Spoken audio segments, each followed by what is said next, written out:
A'udzubillah minasyaitonirrajim. Bismillahirrahmanirrahim. Assalamualaikum warahmatullahi wabarakatuh. Okay, apa khabar semua? Welcome back ke Galeri Kasyaf Channel. Aku harap korang semua yang menonton ceritaku untuk kali ini semuanya sihat-sihat selalu.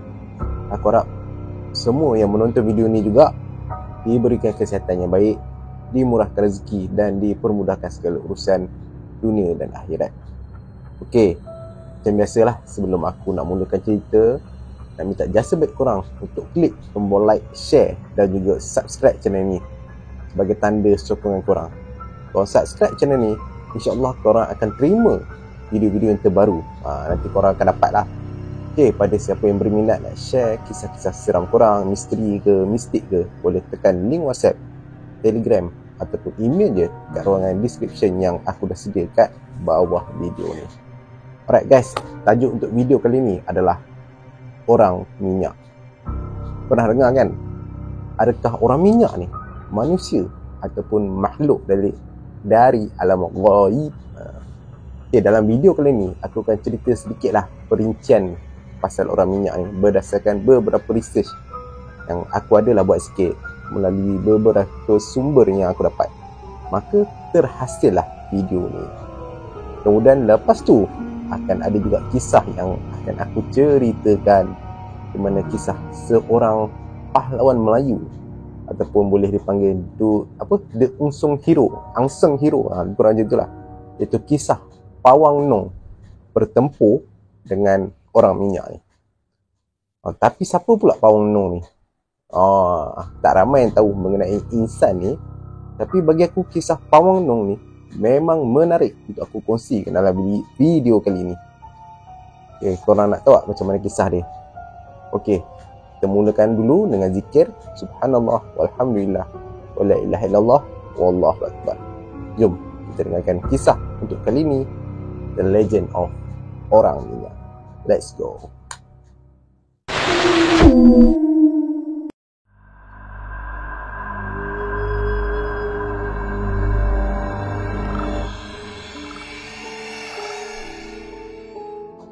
Okay guys, sebelum tu aku nak korang tahu apa itu orang minyak dan dari mana asal usul dia. Nak bagi korang mudah faham lah. Orang minyak ni sebenarnya merujuk kepada seseorang yang dah salah menuntut ilmu batin, ilmu sesat ataupun ilmu hitam dengan cara menceroboh masuk ke dalam rumah mangsa dia, sama ada untuk merompak ataupun dia ni akan memperkosa gadis yang masih perawan. Bukan gadis je, janda boleh, bini orang boleh, semua. Mengikut kata orang-orang lama dulu, orang minyak ni sebenarnya dia dah tersalah menuntut ilmu, menyebabkan dia menjadi hitam, dan hanya akan pulih lepas dia merogol 40 orang gadis. Kononnya mangsa ni akan terpukau dan akan ditanda dengan pangkahan pada mukanya lepas dinodai. Tapi ada juga berita lain yang kata yang orang minyak ni orang yang tengah mempelajari ilmu batin juga, tapi ilmu dia ni cuma akan sempurna ataupun perfect lah setelah dia berjaya memperkosa 41 wanita pula. Maksudnya waktu ni dia akan ada kemampuan mistik di mana dia boleh memasuki sesebuah rumah tu tanpa dapat dilihat oleh sesiapa pun. Jadi bila ilmu dia ni dah lengkap, barulah kulit hitam dia ni akan berubah menjadi putih balik. Dan kononnya lagi lah, lepas tu barulah dia ni akan memiliki kuasa sakti yang kuat. Entah betul, entah tak, wallahualam lah. Kononnya ada kuasa sakti lah, apalah kan. Sebab kita kena tahu, syaitan tu memang akan sentiasa memperdayakan manusia dengan macam-macam cara. Contohnya macam ni lah, menggunakan amalan-amalan sesat, macam ilmu untuk jadi orang minyak ni. Ilmu hitam ni walaupun dianggap amalan salah dan khurafat, bukan dianggap, memang salah pun, tapi wujudnya orang minyak ni dah membuktikan lah yang terdapat segelintir masyarakat orang Melayu kita yang sanggup masih lagi nak mengamalkan ilmu sesat ni. Niat dia dah tersasar jauh demi untuk kepentingan diri sampai mengancam keselamatan dan ketenteraman masyarakat kita satu ketika dahulu. Zaman sekarang ni tak tahulah ada lagi ke tak lah. Lagi satu, kalau korang nak tahu, kewujudan orang minyak ni sebenarnya memang dah popular sejak dari dulu lagi. Sampai dijadikan sebuah filem tau. Tahun 1958 bertajuk Orang Minyak, yang diterbitkan oleh Malaysia Film Production, diarahkan oleh seniman tersohor P. Ramlee. Alright, kita masuk pula dengan kelebihan dan kelemahan orang minyak ni. Okay, untuk kelebihan dia lah, orang minyak ni dikatakan mampu memasuki rumah yang berkunci dengan mudah. Kiranya lah dia boleh masuk macam tu je dalam rumah, asalkan ada lubang ataupun ruang-ruang kecil. Ada yang katalah seolah-olah si pengamal ilmu orang minyak ni boleh mengubah bentuk fizikal dia kepada asap. Jadi mudahlah dia kalau nak masuk ataupun menjelik-jelik dalam ruang-ruang yang kecil tu. Selain itu lagi, orang minyak ni dikatakan mampu menghilangkan diri dia dengan mudah sekiranya dia dikejar oleh musuh. Ada juga yang kata orang minyak ni sampai boleh melekat dekat siling tau. Dah orang kata secicak. Lepas tu dia kata boleh mampu naik ke atas ataupun terapung hanya dengan menggunakan sehelai benang, dan juga mampu menggunakan pelbagai jenis jin atau setan untuk dia jadikan sebagai pelindung diri dia sendiri. Dan of course lah, memang dia akan gunakan setan untuk bantu dia. Okay, itu kelebihan. Macam mana pula dengan kelemahan orang minyak ni? Okay, macam ni. Petua orang dulu-dulu lah kan. Sekiranya kalau kita tak nak diganggu oleh orang minyak ni pada waktu malam, terutamanya untuk anak-anak gadis ni, dinasihatkan sekeliling tempat tidur korang tu, korang kena tabur dengan kelopak jantung pisang, dan juga daun keladi bira. Aku tak pasti daun keladi ke tak lah, bira aku tak tahu. Lepas tu, kalaulah sebuah rumah tu ditabur kelopak jantung pisang atau daun keladi bira ni, maka selamatlah semua orang ataupun perempuan yang ada dalam rumah tu. Cuma kenapa dia letak jantung pisang ataupun keladi ni, itu aku tak tahulah apa sebabnya sampai orang minyak ni boleh takut. Mungkinlah ada kata orang dulu-dulu punya petua kan. Menurut cerita orang tua-tua lah, ada juga yang kata orang minyak ni adalah amalan ilmu hitam dari Siam, yang mana tuan dia ni menuntut ilmu gaib untuk tujuan jahat. Dan gadis-gadis sunti ni akan dijadikan sebagai cagaran untuk menjadikan ilmu dia tu, macam aku cakap tadi lebih sempurna dan lagi power. Modus operandi yang dilakukan oleh pengamal ilmu hitam ataupun ilmu orang minyak ni simple je, tapi sangat bahaya. Cara dia rompak, rogol. Itu je. Dan kalau kita nak kalahkan orang minyak ni pula, ada cara dia lah. Contoh lah ya, sekiranya orang minyak ni kalau kita dapat tangkap, ini orang dulu-dulu katalah petua dia, kita tak boleh nak pukul ke nak bunuh dia macam tu je. Tak jadi geng, memang tak berkesan. Kalau tak ada ilmu, memang tak boleh nak buat. So, ada cara lain. Cara orang dulu-dulu ni, ni bukan aku pandai-pandai cakap tau, ini berdasarkan sumber yang aku baca lah. Cara dia, kita kena selubung orang minyak tu dengan kain batik untuk melemahkan dia. Lepas tu, gigit ibu jari kaki orang minyak tu, untuk nak hapuskan ilmu dia tu. Aku macam mana kalau nak gigit ibu jari dia? Menung juga aku ni. Gigit ilmu tak dapat, hitamnya dapat. Tapi itulah salah satu daripada kaedah yang orang tua-tua kita ni gunalah. Memang susah nak percaya, tapi itulah cara dia kalau korang nak membentaras orang minyak ni. Okey, dikatakan juga bahawa orang minyak ni sangat-sangat takut kalau tengok cermin. Sama macam toyol lah. Toyol pun takut juga tengok cermin. Cerita toyol tu lain lah. Mungkin aku rasa dia terkejut tengok muka sendiri lah kot. Hitam ke buruk kan, wallahualam. Mau istighfar panjang kot aku rasa kalau dia tengok muka dia sendiri. Okey, selain daripada tu, kelemahan paling ketara orang minyak ni ialah dia tak boleh terkena air hujan. Kalau dia kena je air hujan, dengan mudah orang lain ni dapat melihat ataupun kenal terus siapa pengamal ilmu tersebut. Jadi bahayalah untuk dia. Dan juga setiap kali pengamal ilmu hitam ni, kalau dia nak buat satu rompakan ataupun rogol, dikatakan si pengamal ni akan diekori oleh ilmu yang dia pelajari tu setiap masa. Maksudnya ilmu dia ni akan ikut dia pergi mana. Sebab itulah dia panggil orang minyak.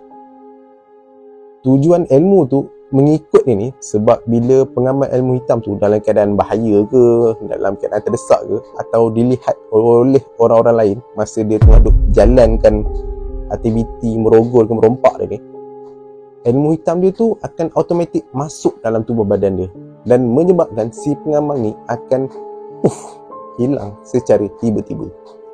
Sebab itulah orang minyak ni selalu je terselamat kalau nak kena belasah dengan orang-orang kampung. Maksudnya kena ada ilmu lah kalau nak tangkap dia kan.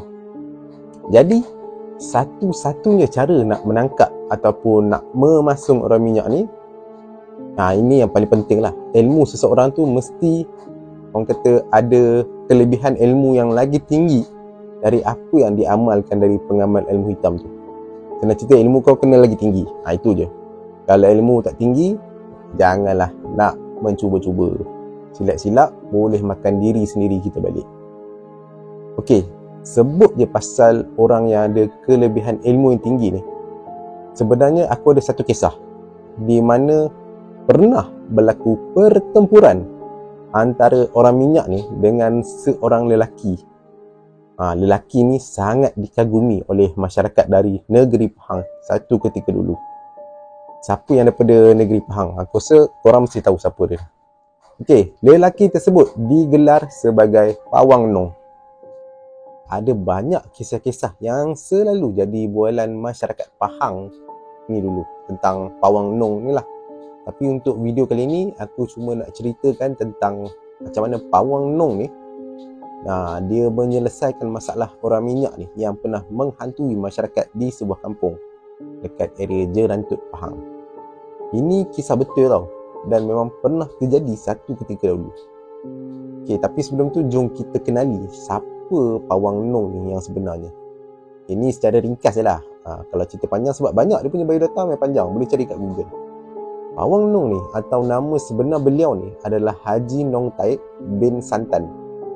Adalah merupakan pawang diraja negeri Pahang satu masa dulu.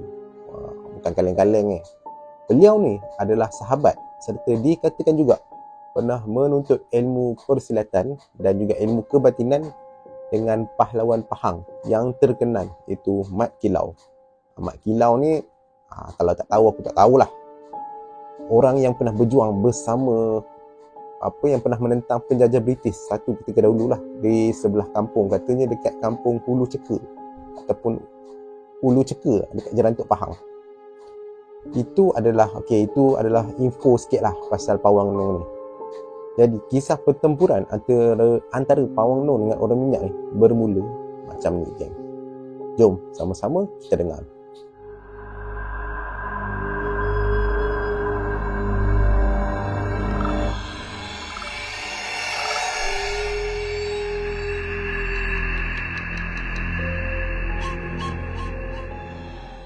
Okey, nak dijadikan cerita, kisah ni berlaku di sebuah kampung yang aku cakap tadi dekat daerah Jerantut Pahang.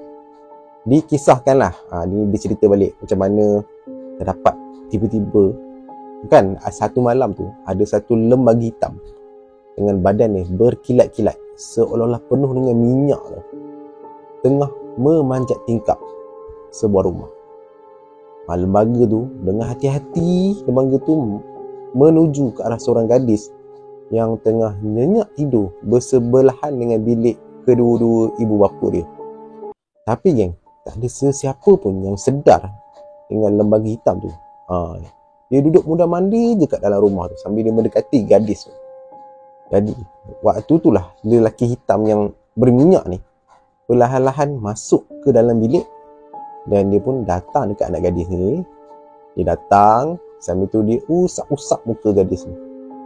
Waktu itulah lembaga yang berminyak ni, dia terus grab ataupun peluk gadis muda ni sambil dia selak kain batik yang membalut tubuh badan gadis muda ni.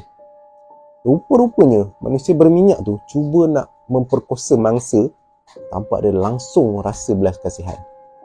So apa yang jadi waktu tu aku nak cerita lah, faham-faham sendirilah. Tapi yang peliknya, gadis muda ni seolah-olah macam dia tak perasan apa-apa yang jadi kat dia. Dikatakan kejadian malam tu memang terlalu pantas. Tapi kalau ikut logik, betul lah juga kan. Dah member tu mungkin dia bagi pukau ke sihir ke apa entah. Tak mustahil lah penghuni dalam rumah tu tak sedar apa-apa. Okay, selepas dia lembaga ataupun yang lembaga hitam ni, yang berminyak ni memuaskan kehendak nafsu dia, lepas tu dia buat apa tau? Dia terus conteng gunakan kapur sirih dengan buat tanda pangkah tau, dekat kemaluan, peha dan juga ari-ari anak gadis tu. Katanya sebagai satu tanda yang bermaksud gadis ni dia dah nodai. So dia ni aku dah pakai, bukan macam itulah. Tapi yang terlebih dahulu lah, aku minta maaf sangat-sangat kalau cerita aku ni ada unsur-unsur yang tak sepatutnya. Minta maaf lah. Risau juga aku kalau ada budak-budak dengar cerita-cerita macam ni. Sekejap lagi dia tanya pula apa maksud noda lah, rogol. So kepada ibu bapa lah, mak ayah yang dengar cerita ni, nak minta tolong korang pantau dulu anak-anak korang, ataupun korang jelaskan dulu apa yang sepatutnya anak-anak ni perlu tahu, supaya tak timbul lah apa-apa sebarang masalah ataupun kekeliruan. Okey? Aku takut nanti korang salahkan aku. Risau juga. Okey, aku sambung. Lepas lembaga tu dia bagi tanda je, lembaga tu kemudiannya terus caw. Dia caw, dia menghilangkan diri dia dalam kegelapan malam. Jadi lepas je kejadian tersebut jadi, maka bermulalah episod ngeri.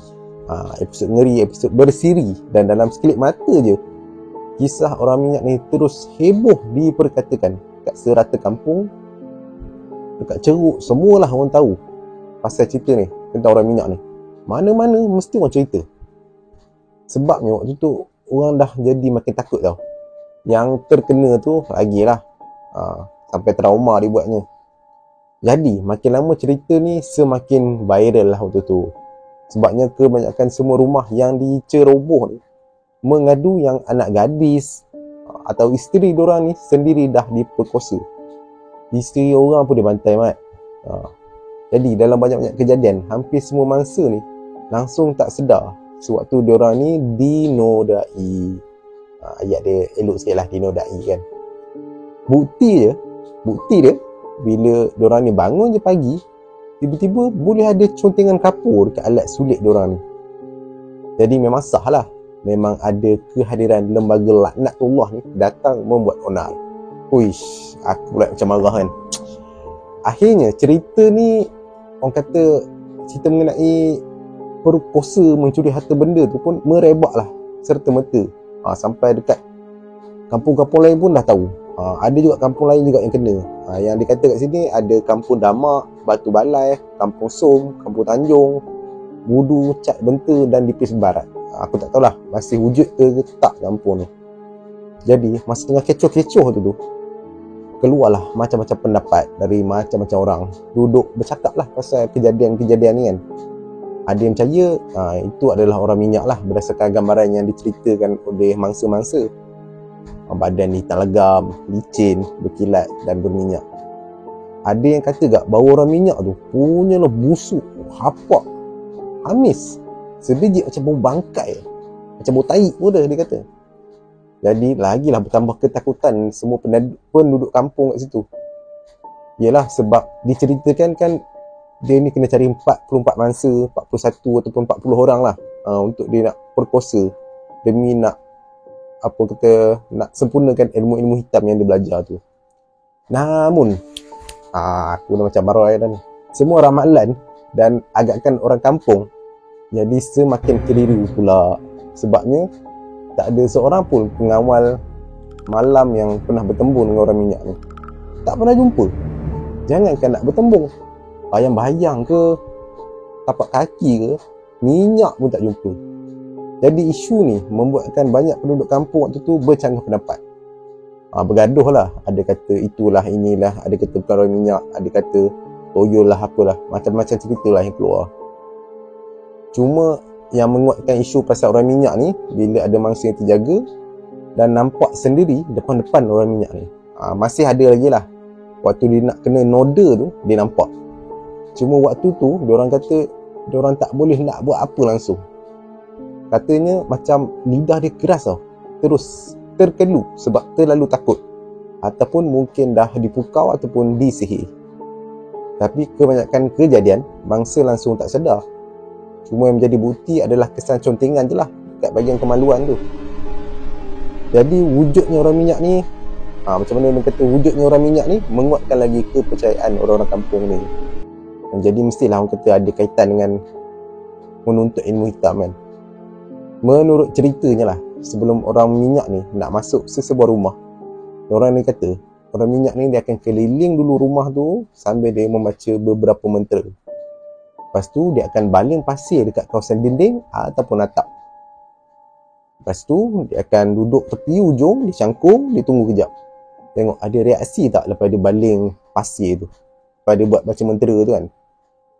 Bila dia dah betul-betul yakin, barulah dia akan melompat masuk dalam rumah tu. Orang minyak ni dikatakan dia boleh masuk sama ada melalui tingkap atau pintu. Dikatakanlah kononnya pintu pun sampai boleh automatik terbuka dengan sendirinya. Walaupun hakikatnya pintu tu sebenarnya berkunci, ada lock, tapi terbuka sendiri. Macam sempoi kan, bunyi dia boleh buka pintu, tetap macam tu, tak terbuka sendiri. Tapi itu semua jin ataupun syaitan benda kerja lah. Bila kau buat amalan khurafat ni, macam-macam benda boleh jadi kalau dengan bantuan syaitan ataupun jin. Jadi macam-macam usaha lah yang diorang ni cuba buat nak tangkap lembaga yang kononnya orang minyak tu. Tapi semuanya gagal geng. Ada juga antara bomoh yang dipanggil ni, dia bagi tahu lembaga tu dia cuma menggunakan sehelai daun sirih je kalau nak memukau mangsa dia. Sirih tu dikatakan dia lipat-lipat, lepas tu dia selit dekat celah-celah dinding. Tapi mungkinlah ada mentera-mentera dia kan. Korang jangan bantai try pula buat kat rumah tu. Bantai kau buat rumah jiran sebelah. Sebab ini orang kata mestilah ada cara-cara dia kan. Cara-cara amalan khurafat ni. Jadi setiap penghuni rumah yang dipukau tu tak akan sedar langsung apa yang berlaku, sekalipun diperkosa dengan cara yang paling teruk. Nak dipendekkan cerita, macam-macam bomoh dia panggil, pawang, ustaz-ustaz, semua dah panggil lah. Tapi semuanya gagal nak memerangkap pengamal ilmu hitam ni. Malah dikatakan pihak polis sendiri pun menemui jalan buntu. Lagi perkara pelik yang berlaku, contoh lah kalau macam polis ataupun rukun tetangga ni buat rondaan dekat hujung kampung, serangan orang minyak ni mesti berlaku dekat hujung kampung yang lagi satu. Seolah-olah macam dia ni tahu-tahu je ada diorang ni buat rondaan belah sana. So dia pergi tempat lain. Begitulah setiap kalinya terjadi perkara macam tu. Okay, dalam cerita ni diorang kata rondaan yang diorang buat sepanjang malam tu sebenarnya macam tak ada guna, tak ada function. Yang pasti diorang kata setiap pagi mesti akan ada cerita ataupun yang mengadu anak ataupun keluarga dia dah jadi mangsa.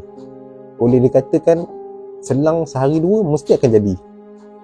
Akhirnya barulah penduduk kampung ni sepakat nak meminta pertolongan dan bantuan dari Haji Nong Taib.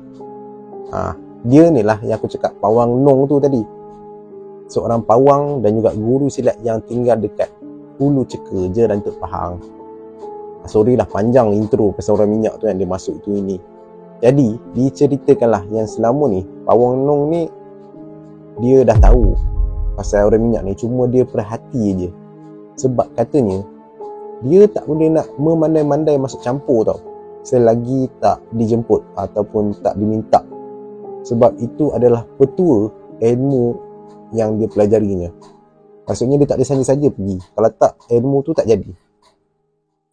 Jadi bila orang-orang kampung ni minta pertolongan dari Pawang Nong ni, Pawang Nong ni dia kata dia setuju. Dan dia jawab simple je, boleh lah kalau kawan nak mencuba. Kawan ni bukannya pandai, semuanya dengan pertolongan Allah, kata Pawang Nong ni kepada orang yang datang nak minta pertolongan ni lah. Jadi nak pendekkan cerita lagi, Lepas Haji Nong ataupun Pawang Nong ni setuju, akhirnya dia ni pun buatlah segala persiapan nak tangkap orang minyak ni. Dan diceritakan waktu ni dia ada memilih beberapa orang pemuda lah waktu ni yang handal bermain senjata, ataupun yang pandai main silat. Kiranya macam Pawang Nong ni, dia menubuhkan satu pasukan yang dikatakan geng berani mati lah. Jadi bila dah terbentuk je kumpulan berani mati ni, benda pertama yang Pawang Nong arahkan pada anak buah dia ni ialah kena ada kain kapan. Bukan main kain kapan terus mat. Bukan kena kala punya ilmu kan. Tapi kenapa kena ada kain kapan? Kerana mengikut perkiraan ataupun syarat Pawang Nong ni, dia beritahu bila orang minyak tu mati ataupun terbunuh nanti, dia ni, orang minyak ni perlu segera dikapan dan dikebumikan dengan secepat yang mungkin. Lepas tu geng, anak buah Pawang Nong ni diminta juga untuk bawa penyodok, cangkul, macam-macam lah syarat-syarat dia. Mesti korang pun pelik kan, apa hal pula nak kena bawa penyodok, cangkul, bagai ni kan. Ini bukan aktiviti gotong royong ke ABG ke, jaki ke kampung ke. Tapi pada waktu tu lah, semua penduduk kat situ, termasuklah orang yang terlibat dengan mission nak memburu orang minyak ni, semua pelik. Tapi tak ada sesiapa pun yang berani nak bertanya ataupun nak cuba-cuba melawan dengan cara Pawang Nong ni. Sebabnya Pawang Nong ni orang yang sangat disegani masyarakat kot. Kiranya dia ni antara orang-orang yang warak lah, senang cerita. Cuma zaman dulu bukanlah macam zaman sekarang. Nampak macam pelik sikit je, kau nak kata itu ini, lepas tu kau viral kan. Padahal cerita hujung pangkal apa pun tak tahu. Lepas tu mulalah mengumpat keluar macam-macam cerita. Itu kalau zaman sekarang. Kalau zaman tok-tok, nenek-nenek gitu dulu, apa-apa je tindakan ataupun keputusan dari orang-orang alim ni, diorang akan akur je tau. Sebab orang dulu-dulu ni, dia tahu setiap perubatan ataupun keilmuan tu ada macam-macam kaedah, macam-macam cara, asalkan tak menyalahi hukum-hukum agama. Macam itulah yang berlaku pada Pawang Nong ni juga.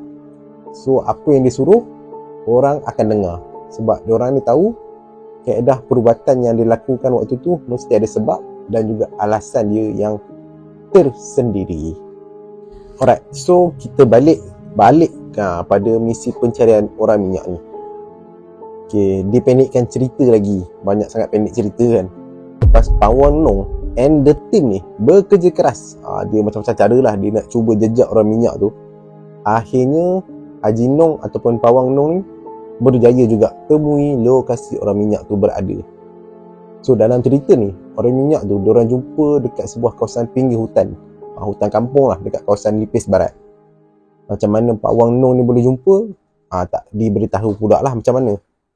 Tapi aku rasa mungkin lah ada kaedah-kaedah kebatinan yang Pawang Nong ni ada guna lah. Tapi diorang kata masa diorang jumpa je si orang minyak tu, diorang kata orang minyak ni relax je, seolah-olah macam dia dah tahu je yang dia ni tengah diburu pada waktu tu. Maksudnya orang minyak ni dah ready awal-awal dah tau. Jadi masa Pawang Nong dengan tim anak-anak buah dia tu sampai je kat situ, diorang ni semua, termasuklah Pawang Nong ni, sampai-sampai diorang macam terus macam kena pukau tau. Bila nampak je kelibat orang minyak tu, semua yang ada kat situ badan terus jadi keras dan juga kaku. Ni yang diorang cerita lah. Waktu tu katanya tak boleh nak buat apa geng. Yang boleh bergerak cuma anak mata je. Gitu je boleh gerak. Benda lain tak boleh. Masing-masing waktu tu cuma boleh perhati je. Yang diorang kata memang nampak wajah bengis lah lembaga tu, yang cuba nak lari. Dia beransur-ansur nak menghilangkan diri pada waktu tu. Pelan-pelan jasad lembaga tu sikit-sikit jadi kabur sampailah pum, hilang terus, tak nampak apa dah. Dah macam cerita Dragon Ball kan, duk main hilang ni. Jadi sebaik hilang je dari pandangan diorang ni semua, barulah Haji Nong ataupun Pawang Nong ni bersama orang-orang dia ni dapat bergerak balik macam biasa. Sekarang barulah Pawang Nong ni tahu yang kelebihan dan juga kekurangan musuh yang dihadap ni sekarang. Maksudnya ilmu hitam orang minyak ni ataupun lembaga ni bukan ilmu cap-cap ayam tau, yang biasa-biasa yang Pawang Nong ni pernah jumpa. memang ilmu yang dikatakan tingkat tinggi lah, senang cerita. Jadi apa yang Pawang Nong ni buat? Waktu tu katanya dia tak cakap banyak tau. Dia terus arahkan anak-anak buah dia ni berpecah.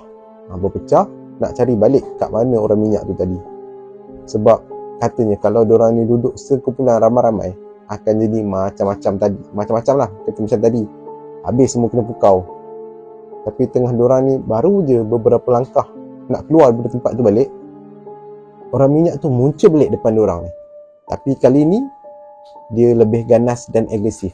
Seolah-olah orang minyak ni dah bersedia nak melawan balik. So nak jadi cerita, maka terjadilah pergelutan yang sangat sengit antara anak-anak buah Pawang Nong ni dengan orang minyak tu. Masing-masing cubalah nak serang mengikut ilmu yang diorang ni ada. Katanya waktu tu ada yang pakai parang lah, ada yang pakai tali lah, tangan kosong, ilmu batin. Tapi tetap tak boleh nak lawan. Sampai kan ada sebilangan anak buah Pawang Nong ni yang pensan ataupun kecundang. Seorang kot lawan dengan ramai-ramai, tetap tak boleh nak kalahkan, orang kata, ilmu orang minyak ni. Tapi masa tengah kalut-kalut tu lah, Haji Nong ataupun Pawang Nong ni, dia cuma perhati je. Dia jeling je dari jauh. Macam seolah-olah dia ni, dia tengah bersedia. Pada bila-bila masa je dia nak bertindak. Hero kot. Mesti masuk last minute. Okey, selang tak lama lepas tu, semua anak-anak buah Pawang Nong ni satu persatu kalah. Akhirnya Pawang Nong ni pun dia masuk campur. Jadi maka berlakulah pertarungan yang dinanti-nantikan, iaitu antara Pawang Nong bertemu dengan orang minyak. Macam cerita fiction, macam cerita filem kan. Tapi ini kisah yang betul-betul jadi tau. Bukan cerita tipu-tipunya. Okey, jadi aku ringkaskan di mana masa pertarungan, macam mana pertarungan epik ni berlaku. Masing-masing waktu ni berentaklah menggunakan kehebatan ilmu batin yang diorang ni ada. Okey, waktu ni diceritakan masa tengah fight tu, tengah lawan-lawan tu, lembaga ataupun orang minyak ni tersangatlah, orang kata macam aku cakap tadi, memang gila babi je, agresif lah. Macam mengamuk gila-gila punya. Sampai kan apa je ada depan mata dia ni, dia baling kat Pawang Nong ni. Habis anak-anak pokok yang kata besar-besar lengan ni, besar-besar badan ni, dia cabut.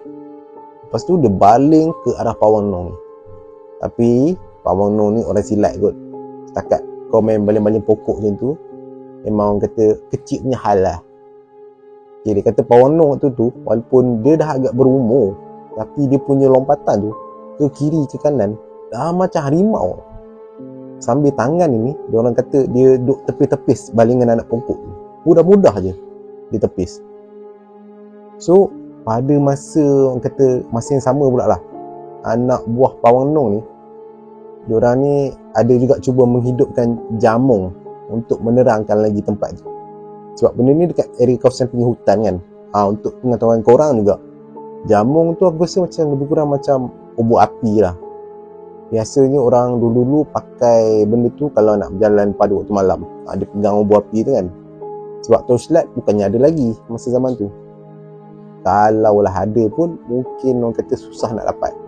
Zaman tahun 50-an, 40-an macam tu kan. So masa diorang hidupkan jamung tu, semua anak-anak buah yang ada kat situ, diorang keliling kawasan pertarungan tu. Diorang kata waktu tu, diorang keliling dengan membuat 4 penjuru. 4 penjuru, 1, 2, 3, 4. Sambil diorang ni berzikir, diselangi dengan adalah beberapa bacaan ayat-ayat Al-Quran. Sementara Haji Nong dengan lembaga hitam tu, ataupun orang minyak tu, masih lagi ada dekat tengah-tengah, duduk berlawan. Lawan cara batin ni lah. Tak lama lepas tu, barulah kedengaran lembaga hitam ataupun orang minyak tu beberapa kali menjerit dan meraung-raung sambil dia ni menumbuk dada dia sendiri berkali-kali. Aku rasa lah mungkin orang minyak ni dia dah tak tahan kot dengan zikir-zikir yang diorang ni semua baca. Ya, ilmu-ilmu Allah ni. So ilmu setan tinggi mana pun, kalau nak dibandingkan dengan ilmu Allah, memang tak boleh nak lawan. Sebab Allah tu maha kuat. So waktu tu nampak sangatlah lembaga ni ataupun orang minyak ni makin lama makin lemah, makin lama makin longlai. So Pawang Nong ni nampak benda ni macam masa yang sesuai untuk dia buat serangan balas. Tiba-tiba je, boom, Pawang Nong ni dia lepaskan satu tumbukan angin, ataupun erti kata lain dia buat serangan secara batin. Serta-merta lembaga tu ataupun orang minyak ni terus tumbang. Tapi orang minyak ni dia cuba juga nak bangun balik sambil nak balik buat serangan balas. Tapi dengan mudah je ditepis oleh Pawang Nong. Sambil Pawang Nong ni ditepis tangan orang minyak ni, ditepis, sempatlah dia jatuhkan terus dan terus dia melompat, bercelapak terus berdiri atas dada orang minyak tu. Maksudnya kat sini anggota badan orang minyak tu dah macam kena lock lah. Bila adalah macam orang silat kan, bila dia jatuhkan orang tu, terus tak ada gerak apa dah. Siapa kamu? Pawang Nong ni dia tanya sambil kaki dia tu, macam aku cakap tadi, dia pijak dada orang minyak tu yang dah tersungkur dekat atas tanah. Pawang Nong ni sebenarnya memang dah ready dah sebenarnya. Dia nak letak je kalau orang minyak ni cuba-cuba berani nak melarikan diri. Lepas tu je barulah diorang ni semua dengar suara orang minyak ni menangis-nangis, merayu-rayu. Tolonglah Tok, ampunkan saya, saya tahu saya bersalah. Jadi bila dengar je suara ataupun rintihan orang minyak tu, barulah Pawang Nong ni dia angkat kaki yang dipijak kat dada tu, dia macam di ke belakang sikit lah. Orang minyak tu terus bangun, dia cepat-cepat bangun dan melutut sambil menangis teresak-esak depan semua yang ada kat situ. Sebab dia dah tahu dah waktu ni dia dah kalah, dia dah tak boleh nak buat apa. Kat sini semua orang yang ada kat situ nampak secara jelas lah muka sebenar orang minyak tu. Dia macam ilmu dia ni dah tawar sikit. Jadi seorang lelaki, dia orang kata ni, dia ni seorang lelaki yang asal dari kawasan tu juga rupa-rupanya. So lepas dah tanya, akhirnya dia orang kata orang minyak ataupun lelaki yang mengamalkan ilmu hitam ni mengaku yang dia memang dah perkosa berbelas-belas ataupun berpuluh anak dara, janda dan isteri orang demi nak sempurnakan ilmu yang pernah dituntut. Laki tak nak pula ditibai kan. Kemudian adalah salah seorang daripada anak buah Pawang Nong ni datang dekat lelaki tu ataupun orang minyak tu lah. Lepas tu dia pegang tangan kiri dan kanan orang minyak tu. Dia minta orang minyak tu beristighfar dan mengucap 2 kalimah syahadah sebagai tanda yang lelaki tu dah bertaubat.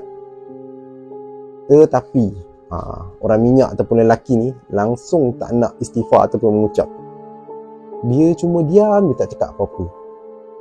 Jadi disebabkan orang minyak ni bila dah disuruh bertaubat tak nak, mengucap pun tak nak, akhirnya Pawang Nong ni kata dia terpaksa ambil keputusan untuk tamatkan saja riwayat orang minyak tersebut. Jadi waktu tu sepantas kilat, tangan kanan Pawang Nong ni dia melepaskan tetakan yang kuat dekat lelaki tu. Sap. Lalu terpisahlah kepala lelaki ataupun orang minyak tu dari badannya. Dia kata waktu tu menyembur-jembur darah orang minyak ni yang akhirnya terjatuh, tersembam ke bumi. Kan tadi yang kata Pawang Nong ni ada suruh bawa kain kapan, cangkul tu semua kan. Pawang Nong ni dia kata dia tak tunggu-tunggu lama. Dia dengan anak buah dia ni waktu tu terus tapankan mayat tu dan dia buat lubang kubur untuk mayat si orang minyak ni. Pada waktu tu juga katanya wajib dia ke bumi dekat situ time itu. Sebab apa? Dia tak beritahu lah. Tapi aku rasa mungkin itu salah satu cara dia nak mengelakkan dari ilmu-ilmu orang minyak ni mengganggu penduduk kampung ni nanti. Takutlah ada bekas-bekas ilmu dia tu duk kacau orang kat situ kan. Jadi tanam semua ke situ, habiskan terus, settle. Maka tamatlah sudah riwayat si pengamal ilmu orang minyak yang menjadi ketakutan penduduk-penduduk kampung. Jadi lepas je dari kejadian tu, kawasan dekat sekitar Lipis dan Jelantut terus jadi aman balik. Sudah tak dengar lah lagi pasal kes kecurian ke, rogol ke, orang minyak ke, dah tak ada. Senang cerita, semua kembali normal macam biasa. Sebenarnya Pawang Nong ni kata dia memang kenal sangat dengan si pengamal ilmu hitam tu. Tapi dia dengan anak buah dia ni berjanji untuk merahsiakan identiti dia. Katanya untuk menjaga aib. Katanya lagi daripada Pawang Nong ni, dia kata dia tak mahulah waris si pengamal ilmu orang minyak ni, anak-anak dia ataupun keluarga dia ni mendapat malu ataupun difitnah. Sebab yang bersalah orang minyak ni je, keluarga dia tak ada salah apa-apa pun. Jadi orang kata sebab orang minyak tu memang penduduk tempatan kat situ juga, cuma dia mengamalkan ilmu yang salah. Dan dia katakan sampai sekarang tak ada siapa pun yang tahu siapa sebenarnya orang minyak tu. Kata Pawang Nong ni lagi, yang penting kampung tu selamat dah cukup. Tak perlulah dia kata nak buka aib siapa-siapa pun lagi dalam hal ni. Semuanya dia kata atas ketentuan dan juga izin Allah Subhanahu Wa Taala. Habis. Okey, kisah ni sebenarnya diceritakan oleh anak Pawang Nong ni sendiri, di mana aku ambil dan aku olah balik lah untuk dijadikan cerita untuk video kali ini. Semua tu sebenarnya kisah dah lama, dan Pawang Nong ataupun Haji Nong ni pun dah lama kembali menemui Maha Pencipta. Waktu tu katanya masa dia meninggal usia dia dah 112 tahun dah. Umur panjang. Dia katakan waktu tu tahun 11 November 1977. Waktu itulah tarikh Pawang Nong ni meninggal. Jadi Al-Fatihah buat almarhum Pawang Nong. Alright, jadi sampai sini saja kisah video aku untuk kali ini. Aku harap korang terhibur, happy, dan moga korang dapatlah sesuatu input untuk video aku kali ini. Dan maaf lah kalau kadang-kadang cakap aku terbelit. Biasalah aku kan. Semoga aku harap penyampaian aku ni boleh dijadikanlah sedikit untuk ataupun sebagai ilmu pengetahuan dan juga pedoman untuk kita semua. Okey, kita jumpa lagi di next video. Lepas ni korang nak kisah apa pula, boleh tulis dekat ruangan komen ataupun email je dekat aku. Kita jumpa lagi. Dah tergagap je tu. Kita jumpa lagi. Assalamualaikum warahmatullahi wabarakatuh. Bye bye.